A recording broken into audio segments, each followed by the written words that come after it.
አንዳንድ ፈሪ ነርሶች መርፌ አያያዛቸውን ካየው ሊያክሙ ሳይሆን ሊነቅሱ ነው ይመስለው።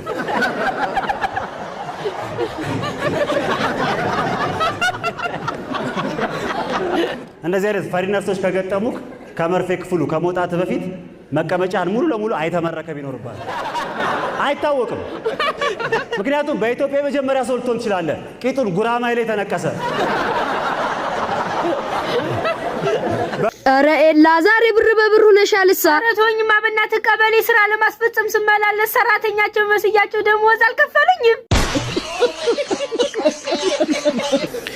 የዛሬ 10 ዓመት ገደማ ሰይፉ ፋንታሁን ሳውቀው ጸጉሩ ከዳር እስከ ዳር ግጥም ብሎ የሀበሻ ቢራ ሎጎ ላይ ያለውን ጎረምሳ ነበር ይመስል።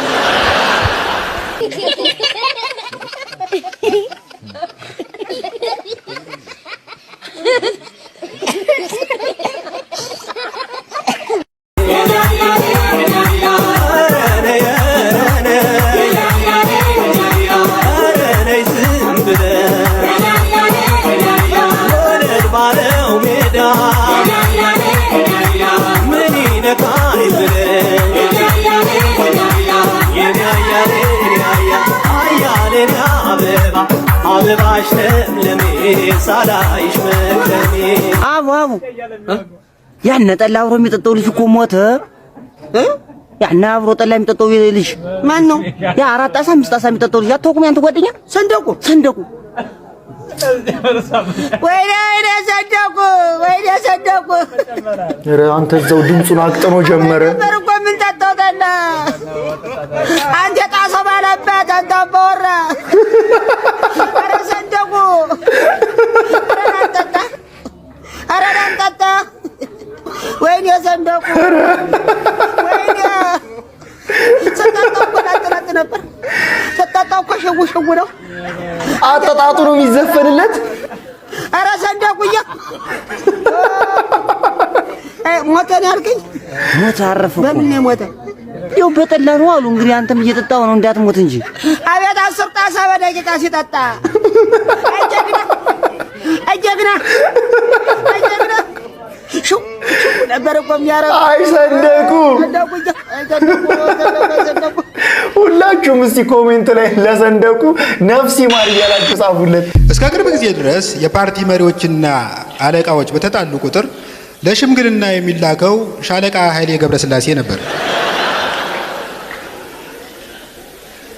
ኃይሌ ደግሞ እንደምታውቁት ሲሮጥ ሪከርድ የሚሰብረውን ያህል ሲናገር ደግሞ ቅስም ሊሰብር ይችላል።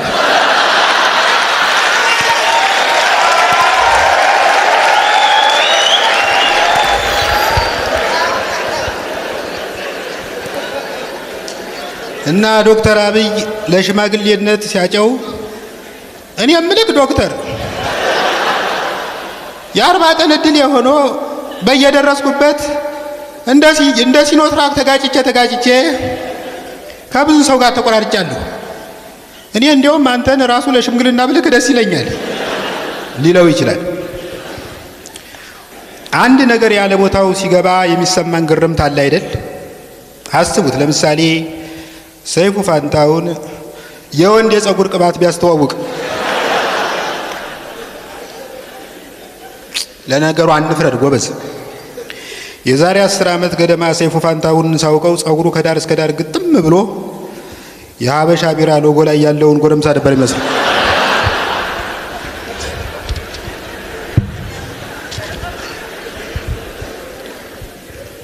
ስለ ግጭትና ስለ እርቅ ከተነሳ ላይቀር እኔ በዚህ ሰሞን ብዙ ነገር እንደሚያስፈራኝ አልደብቃችሁ። ከጥቂት ወራት በፊት ሰላማዊ ሰልፍ ለመበተን የወጣ ፖሊስ ያስፈራኝ ነበር። አሁን ግን በጣም የሚያስቦካኝ ለሰላማዊ ሰልፍ የወጣ ህዝብ ነው። ለነገሩ አጣና ገጀራ እና ጠመንጃ ይዘህ አደባባይ ከወጣ ሰላማዊ ሰልፍ እያደረግክ አይደለም።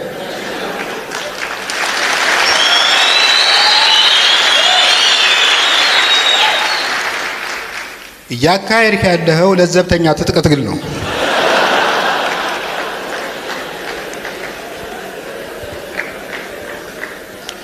ያጣና ነገር ሲነሳ እኛ የክፍለ ሀገር ልጆች ከአዲስ አበባ ልጆች በበለጠ ከዱላ ጋር ጥብቅ ቁርኝት አለን። እንደውም የአዲስ አበባ ልጅ የሚያውቀው ብቸኛ ዱላ ሰልፊ ስቲክ ነው ይባላል።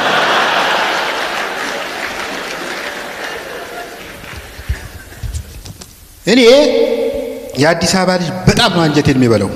የምር የአዲስ አበባ ልጅ እኮ በጣም ካልቸገረው በቀር ማጀራት አይመታም። ከመታም በስሱ የተመችውን ሰብአዊ መብት ባገናዘበ መልክ ነው። በእውነት የአዲስ አበባ ልጅ በጣም ነው አንጀቴን የሚበላው። አሁን የአዲስ አበባ ልጅ እኮ ኮንዶሚኒየም ከደረሰው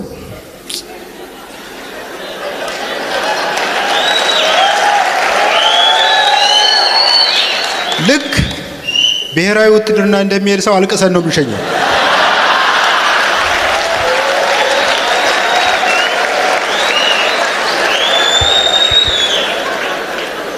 በነገራችን ላይ እንዲያው ቢቸግር ነው እንጂ የሀገራችን የሾቀ ኮንዶሚኒየም ልንጋደልለት የሚገባ ነውን? ውሃ የለው፣ መብራት የለው፣ ፕራይቬሲ የለው፣ ነቲንግ አለመኘ። አመሰግናለሁ። ኧረ ኤላ ዛሬ ብር በብር ሆነሻልሳ። ኧረ ተወኝማ በእናትህ ቀበሌ ስራ ለማስፈጸም ስመላለስ ሰራተኛቸው መስያቸው ደሞዝ አልከፈሉኝም። ስራት እየፈራ ጋዜጠኝነት ትማራለህ። መቼም እውነት አትጽፍም።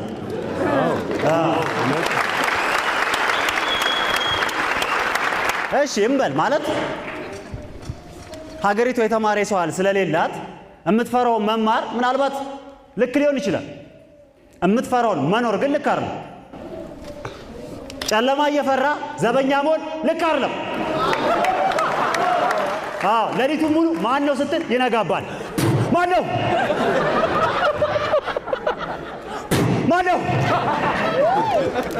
ሚያው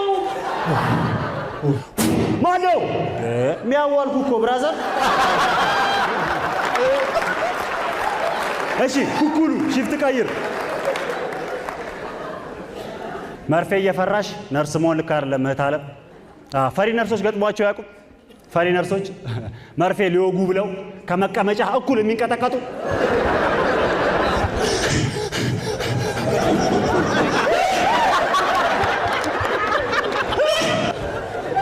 ተረፍ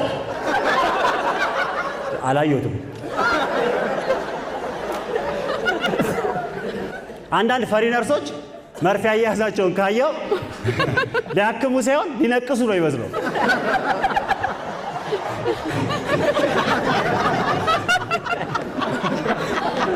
እንደዚህ አይነት ፈሪ ነርሶች ከገጠሙክ ከመርፌ ክፍሉ ከመውጣት በፊት መቀመጫን ሙሉ ለሙሉ አይተመረከብ ይኖርባል።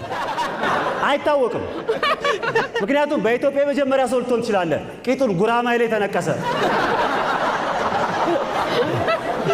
በእርግጥ በጣም ደፋር ነርሶችም አሉ። ይሄ የሚካድ አይደለም። መታመም ቢያሳዝናቸው ግን መርፌ ከሆነ ተያዘዘልህ መርፌውን ወግተውክ መገላገል የሚፈልጉ እንደዚህ አይነት ደፋር ነርሶች ገና የመርፌ ክፍሉን በር ከፍተህ ስትገባ በጉጉት ነው የሚጠብቁ።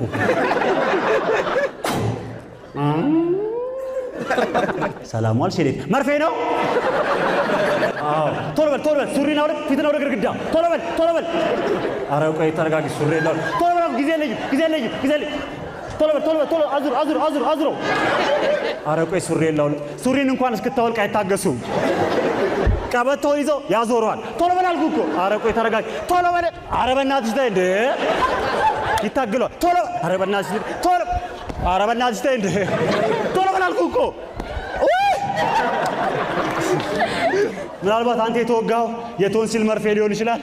ሰማይ ምድሩ እየዞረብህ ልታጽናና ትሞክራለች። አይዞ እሺ እጄ መድኃኒት ነው። አይዞ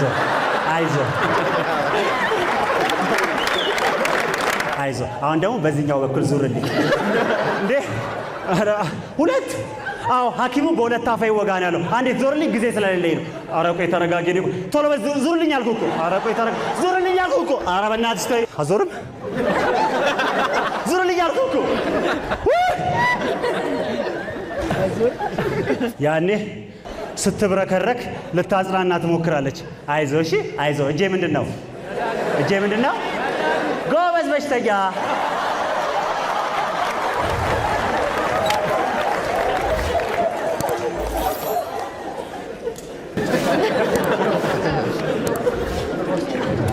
በእርግጥ የተረጋጉ ነርሶችም አሉ። ያው ስራቸውን በአግባቡ የሚሰሩ ሚካኤል አይደለም ባይዜ እንደዚህ አይነት ደፋር ነርሶች ሲገጥሙ በጣም የሚያናደው ነገር የሚከብደው ነገር ከመርፌ ክፍሉ ስትወጣ ከጤና ጣቢያ ሳይሆን ከፖሊስ ጣቢያ ወጣ ነው መስሎ መራመር ነው የሚያቅት።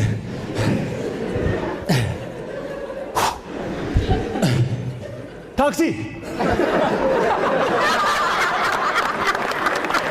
አዲ ያዝልኝ ነግሪ ብራዘር ባትሪ ላይ መቻ አረባከ ወይ አንተ ተቀመጥ። ልልቁም ጤና ጣቢያና ፖሊስ ጣቢያ በጣም ይመሳሰላሉ። ጎበዝ መርማሪ ለማግኘት ብዙ ትመላለሳለህ።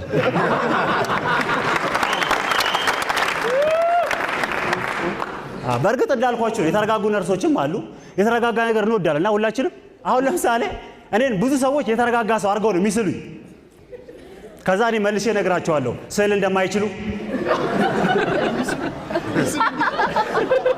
የተረጋጋው ሰው መስላቸው በአንድ ምክንያት ነው፣ በፀጉሬ።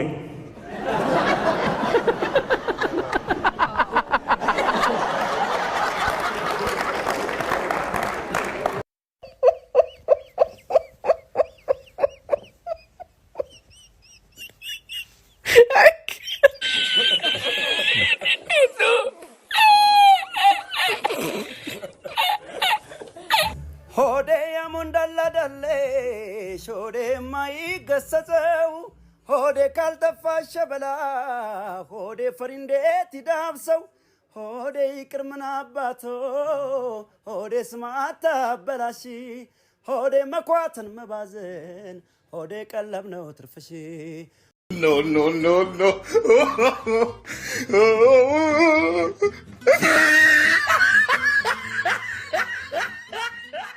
No, no, no, no.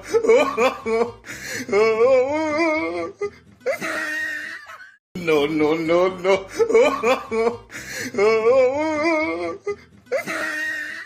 No, no, no, no.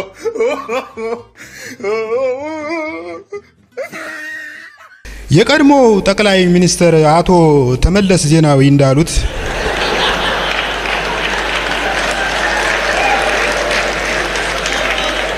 የዲሞክራሲያዊ መንግስት ዋና ተግባር ለዜጎች ሀብትን በእኩልነት ማከፋፈል ነው። ግን ምን ዋጋ አለው? በእኛ ሀገር የመንግስት ዋና ተግባር ምክርንና መከራን ማከፋፈል ሆኗል። የሆነ ነገር ተዛለኝ። የፈረደበት ባለ ሀገር የሆነ ጉዳይ ለማስፈጸም አዲስ አበባ መጥቶ ይሰነብታል። ሽንት ቤት ፍለጋ በየካፌው ጎራ ሲል ተበላሽቷል፣ ሰው ገብቶበታል እያሉ ያካልቡታል። በዚህ አይነት 3 ቀን ከተሰቃየ በኋላ ወደ አውቶቡስ ተራ በትካዜ አሻግሮ እየተመለከተ እንዲህ አለ። አረዲያ እንዲው ሀገር የገብቼ አርቻ በወጣልኝ።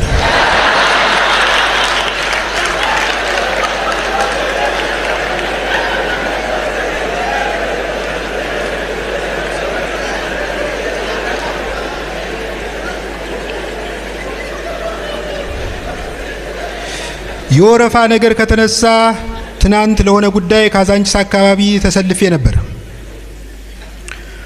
ወረፋው በጣም ረጅም ከመሆኑ የተነሳ ፊት ከቆመው ሰውዬ ጋር መገናኘት የሚቻለው በስልክና በኢሜል ነው። ሰው ደግሞ ወረፋ የመጠበቅ ትዕግስቱም ሆነ ጨዋነቱ ጥሎት ጠፍቷል። አንዱ ኩላሊት አለብኝ ሲል አሳለፍ ነው። ሌላው ሪህ አለብኝ ብሎ አልፎን ሄደ። ጤነኛ ሆኖ የመኖርን ጉዳት ለመጀመሪያ ጊዜ የተረዳሁት ያኔ ነው።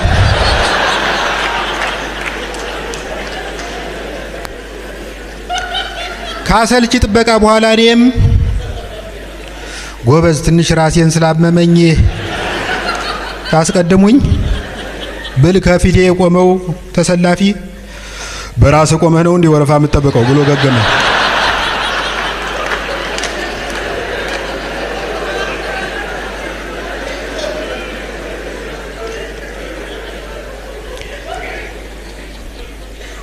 አንዳንድ ሰዎች ሰሞኑን በኢንቦክስ በሀገራችን ተጨባጭ ሁኔታ ላይ አንድ ነገር በል እንጂ ያሉ ሲወተውቱኝ ነበር። ለጊዜው አንድ ነገር ብዬ አንድ ነገር ለመሆን ስላልፈለኩ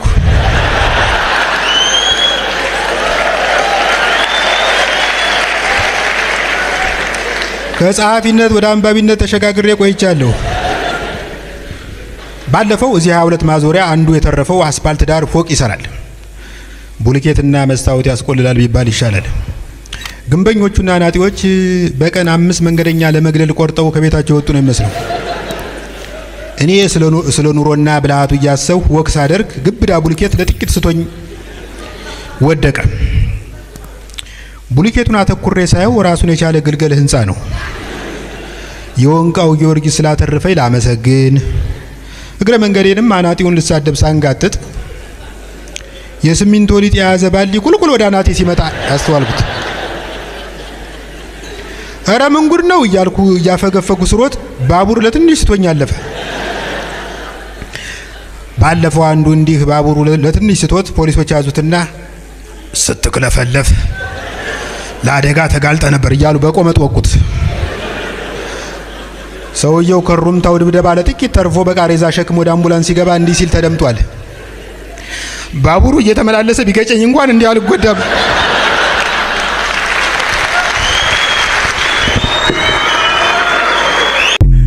አረ ጋይስ ተጨካክነናል። አይ ጓደኛ እዚህ ቪዲዮ ላይ ያለውን ኮሜንት ካነበብኩ በኋላ ጓደኛ የሚባል ነገር እንዳለ ነው የገባኝ። ለማንኛውም ቪዲዮን አሳይቻችሁ ልመለስና ኮሜንት እናነባለን። ቪዲዮም የሚለው ጋይስ 9 ሚሊዮን ብር ሎተሪ ደርሷችሁ በሁለተኛው ቀን የእናንተ ምርጡ ጓደኛ ማንኪያ አውጦ ለሕክምና 8 ሚሊዮን ብር ብትጠየቁ ትሰጣላችሁ ወይ? እኔ እሰጣለሁ ብሏል። አንፍር ኮሜንቶችን አብረን እናነባለን። በዛውም ጓደኛችሁን ኮሜንት ሴክሽን ላይ ፈልጉት፣ እናንተም የራሳችሁን ጻፉ። ሌትስ ጎ ወደ ኮሜንቷ። ለምን አካፋ ከንቀን ሰራተኛው አይው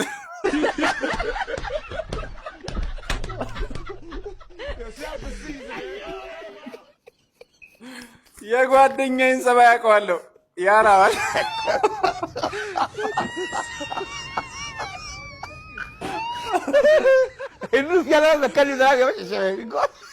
ሲጀምር አንድ ሰው በ8 ሚሊዮን ታክሞ ምን ይሰራል?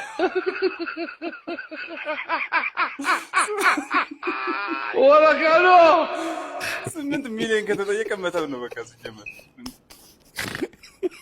በስማ ኮሜንታተሮች ግን ክፉ ናቸው።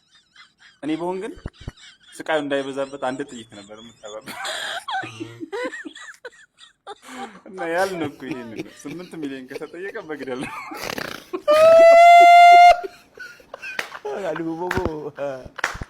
ለምን ጭልፋ ከነ ትሪው አይወጣ?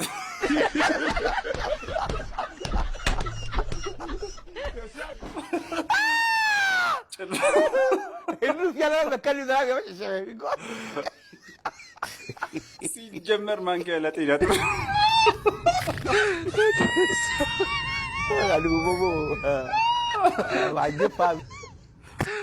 አይረናለሁ። እቺን ደግሞ ይወጣ እኔ ሎተሪ ሲደርሰኝ ጠብቃ ማንኪያ ከዋጠችማ ሲጀመር ምቀኛ ናት። መለያየት ነው ከእሱ። 8 ሚሊዮን ይዘሽ አንቺ ማትሆኚ ሰው ነሽ።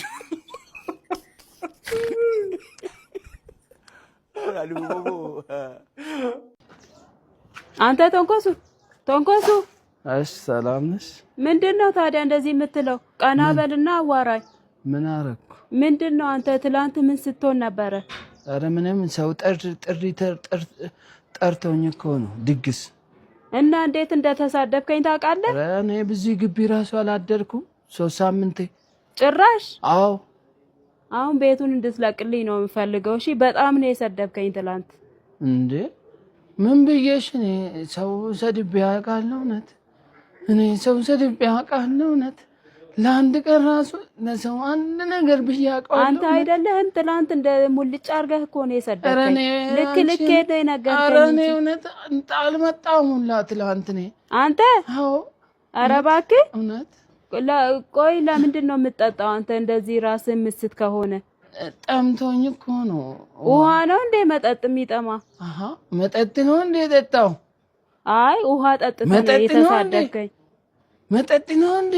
ጭራሽ ታወራለህ እንዴ? በእናትህ ይቅርታ። እንግዲህ ይቅርታ የለም በቃ እንድትለቅልኝ ነው የምፈልገው። ቤቱን ነው? አዎ ቤቱ? አዎ። ኧረ ተይው፣ ስለምታሳዝነኝ እኮ ነው የምኖረው እንጂ ማን ይከራያል? ይሄ በተፈጥሮ ወይም በፈጣሪ አጭር የሆኑ ሰዎች የሆነ ማካካሻ ተዘጋጅቶላቸዋል። ቀዳማዊ ኃይለ ሥላሴ አጭርዬ ቢሆኑም ለረጅም ጊዜ ኢትዮጵያን አስተዳድረዋል። ቴዲ አፍሮ ደግሞ ረጅም ሴት በማግባት ተክሷል።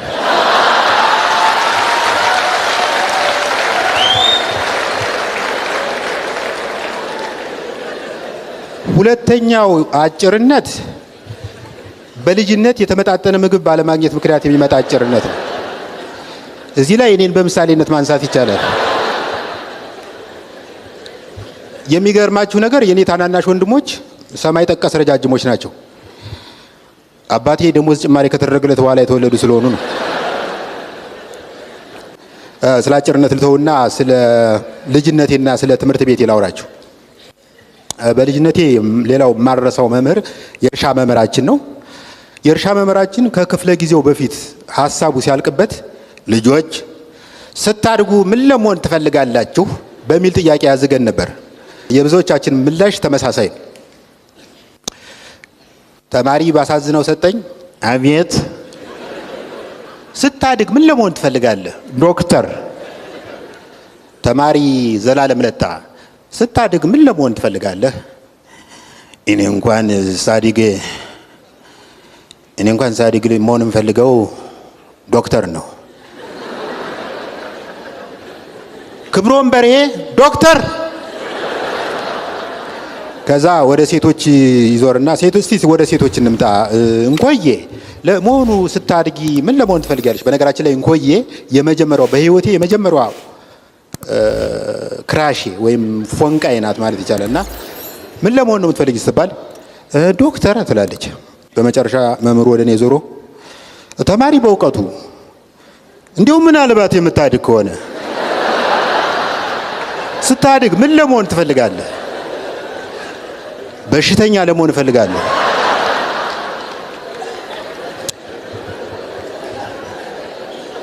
የሚገርማችሁ ነገር ከሁላችንም ለየት ያለ ምላሽ የነበረው ዱባለ የሚባል ተማሪ ነበር። ተማሪ ዱባለ፣ አቤት። ስታድግ ምን ለመሆን ትፈልጋለህ? ወታደር መሆን እፈልጋለሁ። ተማሪዎች እባካችሁ ከወንበራችሁ ተነስታችሁ ለዱባለ ለ20 ደቂቃ ያክል አጨብጨቡለት ይባላል። እናጨበጭባለን። የሚገርማችሁ አሁን አድገን ጎልምሰን በቅርቡ እዚህ አዲስ አበባ ውስጥ ቦሌ አካባቢ ዱባለ ከዩጎ ቸርች አገልግሎ ሲወጣ አገኘሁት።